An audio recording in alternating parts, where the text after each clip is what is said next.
welcome back to Emotional Mojo. Our next guest is a gifted tattoo artist whose love for the art actually played a role in his path to surviving cancer. That passion, coupled with alternative medicine, helped Halo become cancer-free and an inspiration to so many people, including us. Welcome to our show. We're so happy to have you. Thank you. I'm happy to be here.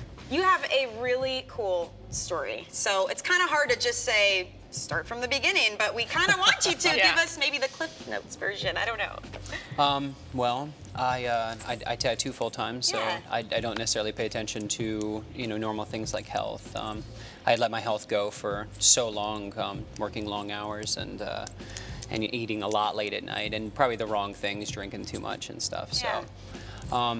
So you were telling me that you were tattooing a bunch of people who wanted cancer tributes, and your grandfather was going through cancer treatments, and all of a sudden you're like, you know what, I feel like something's telling me something about cancer, and there was a lump, and so you got it tested, and...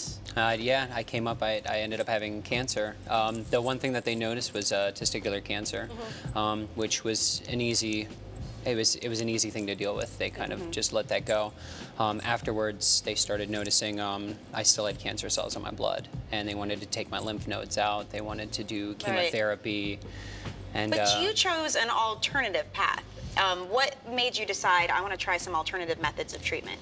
To be honest, the first thing that I asked the doctors was, can I still tattoo? And they said no. And that was easy. If I was receiving chemotherapy, I could not. It was instant for me. That's what I love to do. So for me, it was an easy go. It was like, if I can't do art, if I can't tattoo, if I can't do what I've dedicated my life to, then my life is absolutely nothing but chemotherapy. So what did you do? And at the time, you were, how much did you weigh? I was 325 pounds. Okay. So what did you do? What was your method of treatment? Well, I started studying a lot of the different cultures of medicine and how they treat cancer. And one of the things that I noticed is the Japanese and the Koreans, Chinese, they don't deal with those type of things, and mainly it's diet based, and that's how they treat it. There's a place in Texas that actually does it as well. So it was just, you eat things that grow out of the ground. You eat what's given to us here to eat. And I was like, well, if I'm gonna opt out of chemotherapy, and I'll die being a tattooer before I stopped doing art, before I stopped tattooing. So I just started eating a lot better. I started paying attention to things I ate. If it had more than 2 or 3 ingredients, I didn't put it in my body. It's amazing. We saw a before and after picture a second ago. I mean, how much time went by? 11 months. 11 months? 11 months, I lost 110 pounds. Wow. So then what happened? Did you start to notice a change in the way you felt? I mean, did you go back to the doctor? I mean, what happened? Well, I started noticing everything. I was still working out just a little bit, but most of what I was doing was just eating correctly. And so when I went back to the doctor, I was like, hey, my blood results came back great. That's amazing. How could you not tell people that this works? And the one thing he said is that it doesn't always work. And I'm thinking, oh my God, if it works some of the times, who cares? As an option, at least for people. But I think it's tough too, because you have to find a balance sometimes between Eastern and Western medicine. There's a reason each one is so successful. So I mean, do you recommend people out there just go ahead and try something alternative? I mean, how do you recommend them making a decision for themselves? It's difficult to say, because I think in my shoes were a little heavier. I had to give up everything. So I feel like for people who don't necessarily have to, I don't know much about cancer treatment. All I know is that chemotherapy fed the cancer with sugars. It made me sicker. And there's a possibility I could have gotten cancer from the chemotherapy treatment. So to me, it was a silly thing to do.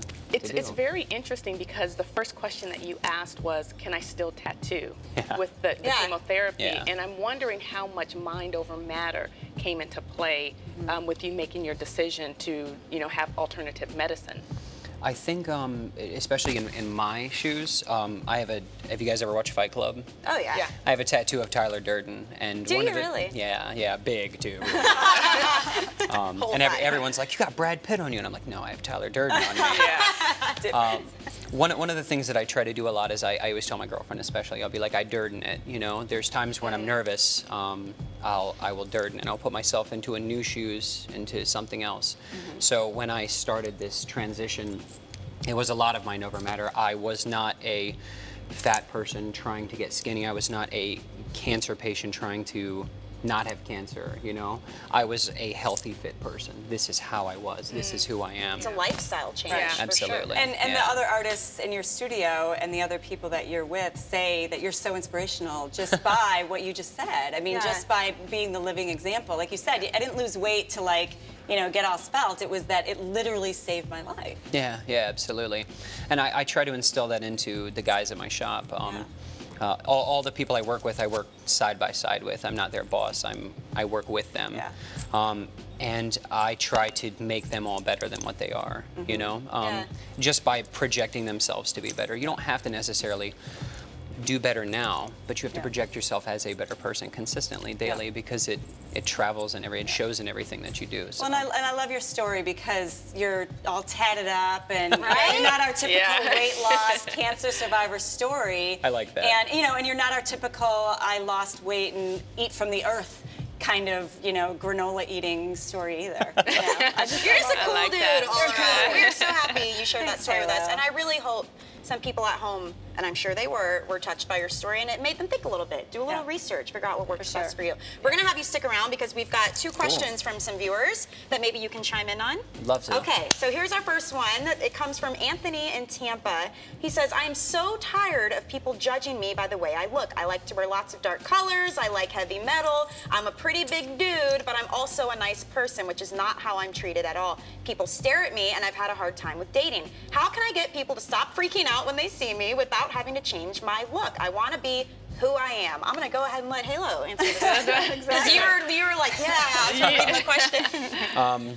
Anthony, one thing that I can definitely say is you have to be who you are. I think that's the best part of a human being. I personally am not attracted to people's look as much as I am who they are, because the looks will fade away. You know, they will. I was 300 pounds when I met my girlfriend, and she's one of the biggest inspirations that I have. And I was still big then, and I know that she saw through that. And that's a girl worth having. Somebody that's just going to look at you and go, oh, the way you look, you know. It's going to last as long as that look. The way she's looking at you right now, I can tell you guys are doing just fine. She's behind the cameras, just so you know. She likes me. You know. All right, here's our second. There she is. Say hey. Gorgeous.